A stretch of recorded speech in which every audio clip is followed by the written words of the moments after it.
एक बहुत कंजूस आदमी था, गंगा जी नहाने नहीं जाता था इसलिए कि कहीं पंडित कुछ मांग ना ले।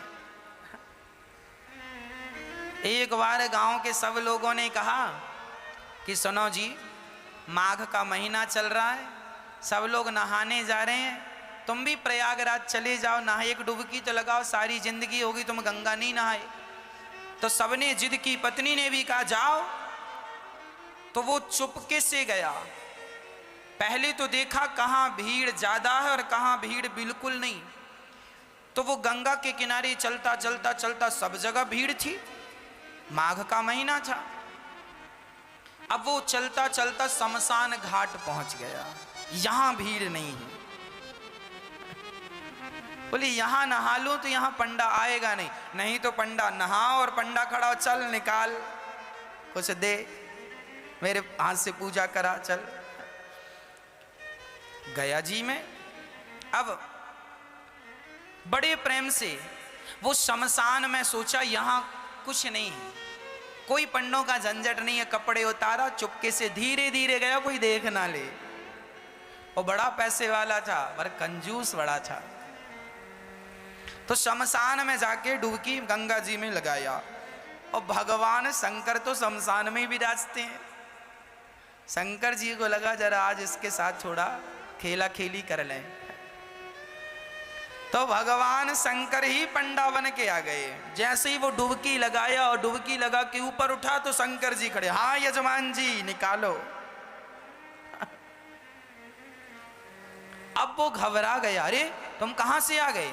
अरे बोले हमारा ये ठेका है, यहां जो भी नहाता उससे हमें ही वसूली करनी होती है, चलो ले आओ। नहा लिया आपने, लाओ।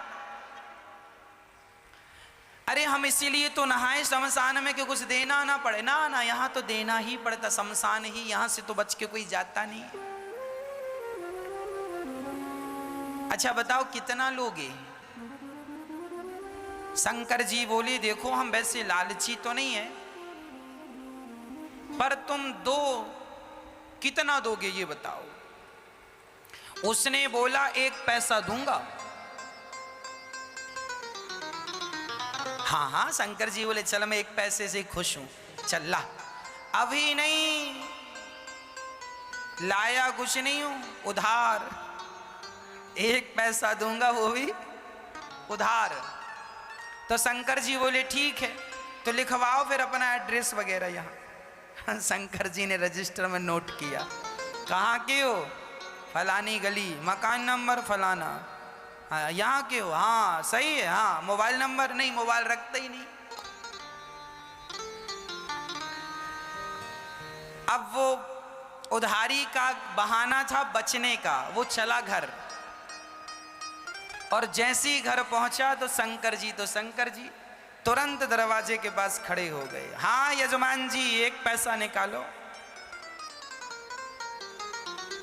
दरवाजा खोला पत्नी ने, क्यों? फलाने जी हैं? हाँ हाँ हैं। तो उनसे बोलना कि 1 पैसा हमारा उधार है तो दें। पत्नी गई, क्यों जी आपसे कोई 1 पैसा लेने आया उधार? क्या लिया आपने? अरे लिया दिया कुछ नहीं, नहाया उसका 1 पैसा है। तो यजमान जी ने पत्नी से कहा सुनो कह दो कि घर पे नहीं है, जा। अब पत्नी गई, बोले मैं अभी तो कह के आई हूं कि घर। अरे कह देना मैं भूल गई थी। अच्छा पत्नी गई, सुनो जी महाराज हमारे पति तो घर पे है ही नहीं, कहीं गए। अच्छा कोई बात नहीं, जब तक नहीं है तब तक तुम जो बनाई हो सो दे दो, हम खाएंगे, इंतजार हमारा तो कोई है नहीं, यहीं बैठेंगे। अब पत्नी को लगा हे भगवान ये खाएगा, और तुरंत दौड़ी दौड़ी गई, क्यों जी 1 पैसा नहीं देते तो वो खाने का भी बोल रहा है।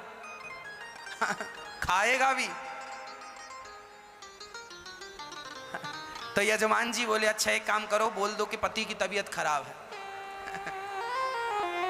पत्नी फिर गई, सुनो जी हमारे पति की तबीयत खराब हो गई, अभी जाओ बाद में आना। अच्छा तबीयत खराब हो गई? अरे हम डॉक्टर भी हैं, वैद्य भी, लाओ कहाँ था भाई? अब पत्नी फिर आई, सुनो जी कह रहा तुम्हारा इलाज करेगा। बोले इलाज पता नहीं क्या करता है, 1 पैसा तो अभी उतारा नहीं, इलाज करेगा तो पता नहीं कितना पैसा लेता है, इससे इलाज नहीं कराएंगे। अच्छा एक काम करो, कह दो कि पति, कह दो तुम कि हम मर गए। पत्नी ने कहा ये घोर पाप है, अभी आप जिंदा हो और हमसे कह रहे हैं मर गए। हम नहीं कहेंगे कि पति मर गए। अरे एक काम कर, मैं पड़ जाता हूं सांस बंद करके। वो सचमुच लेट गया। अब जब लेट गया तो पति ने कहा सुन ऐसे ना जा, जरा रोती रोती जा। ये सुनेगा कि मर गया तो चला जाएगा, एक पैसा तो बचेगा। अब वो मरने का नाटक किया और पत्नी रोती, महाराज महाराज बीमार थे, पता नहीं क्या हुआ, प्राण निकल गए। अच्छा शंकर जी बोले मर गया? हाँ। अच्छा एक काम करो, तुम घर में अकेली हो ना? हाँ। बोले मर गया तो उठाएगा कौन? मैं गांव वालों को बुलाता हूँ। अब भगवान जी ने, शंकर जी ने सारे गांव वालों, सुनो सुनो यजमान जी मर गए, सुनो सुनो यहाँ आओ, ये फलाना मर गया, जरा आओ। अब सारा गांव इकट्ठा हो गया। सब इकट्ठा, वो पड़ा है और पत्नी की तरफ बार बार यूं यूं करे, अभी है कि गया? अरे वही तो लाया गांव वालों को, कहाँ गया? थोड़ा देर मरे पड़े रहना। अब वो पड़ा मरा और गांव वाले अर्थी तैयार कर रहे हैं। हाँ वो रो रही है और भगवान शंकर मुस्कुरा रहे हैं, कितना कंजूस है, मर गया पर एक पैसा नहीं दिया इसने। अब गांव वाले बोलो देर ना करो, उठाओ। उठा के अर्थी पे, उस पे अर्थी पे रखा। अब ले जाने लगी तो पत्नी ने पकड़ लिया, नहीं मरे नहीं मरे नहीं मरे, मत ले जाओ। अब गांव वाले बोले राम राम, बड़े दुख में इतनी पागल हो गई, कहती है नहीं मरे। हाँ हाँ दुख में आदमी ऐसी कहता नहीं मरे। अब वो माताएं महिलाएं पकड़ पकड़ के, बहन सब में सब यही कहते नहीं मरे नहीं मरे। तुम सही कह रही हो पर मर गए, अब क्या करोगे? अब उसको पकड़ लिया। अब वो रोती रोती कहे क्यों जी, आप ही क्यों नहीं कह देते हम नहीं मरे?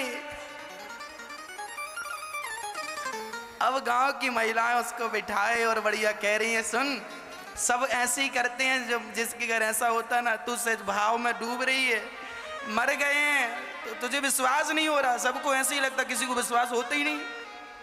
अरे हम मजाक नहीं कर रहे, वो नहीं मरे।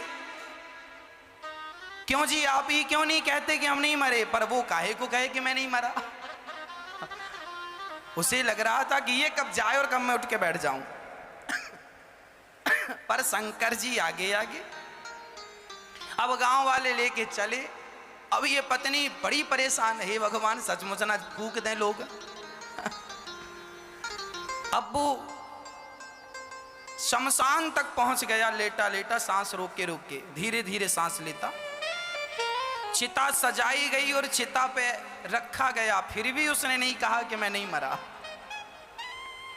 तब शंकर जी ने कहा यजमान जी अब आग लगाने का नंबर है, अब मौका नहीं मिलेगा, अब बताओ लगा दें? फिर भी वो आंख ना खोले। तब शंकर जी समझ गए एक नंबर का कंजूस है ये। तब शंकर जी बोले अच्छा मैं किसी के भांग धतूरा से प्रसन्न होता हूं, आज मैं तेरी कंजूसी से प्रसन्न हो गया। चल बोल तुझे क्या चाहिए, क्या चाहता है? तो उठ के बैठ गया। बोले देना ही है तो कुछ मत दो, जो एक पैसे को कहा था वही छोड़ दो, वही छोड़ दो। शंकर जी ने कहा जा छोड़ा। वो अपने घर चला गया शंकर जी। तब से शंकर जी को भोला भंडारी कहने लगे, बड़े भोले हैं शंकर जी। उसको भी मिल ही गए। तो कंजूसी ऐसी ना हो। ईश्वर यदि हमें दिया है तो हमें जरूर देना चाहिए, क्योंकि परोपकार ही हमारा परम धर्म होता है ना। तो हम अहंकार ना करें कि हम कुछ हैं। हम कौन हैं? मैं केवल राम का दास हूँ। मैं कौन? केवल भगवान का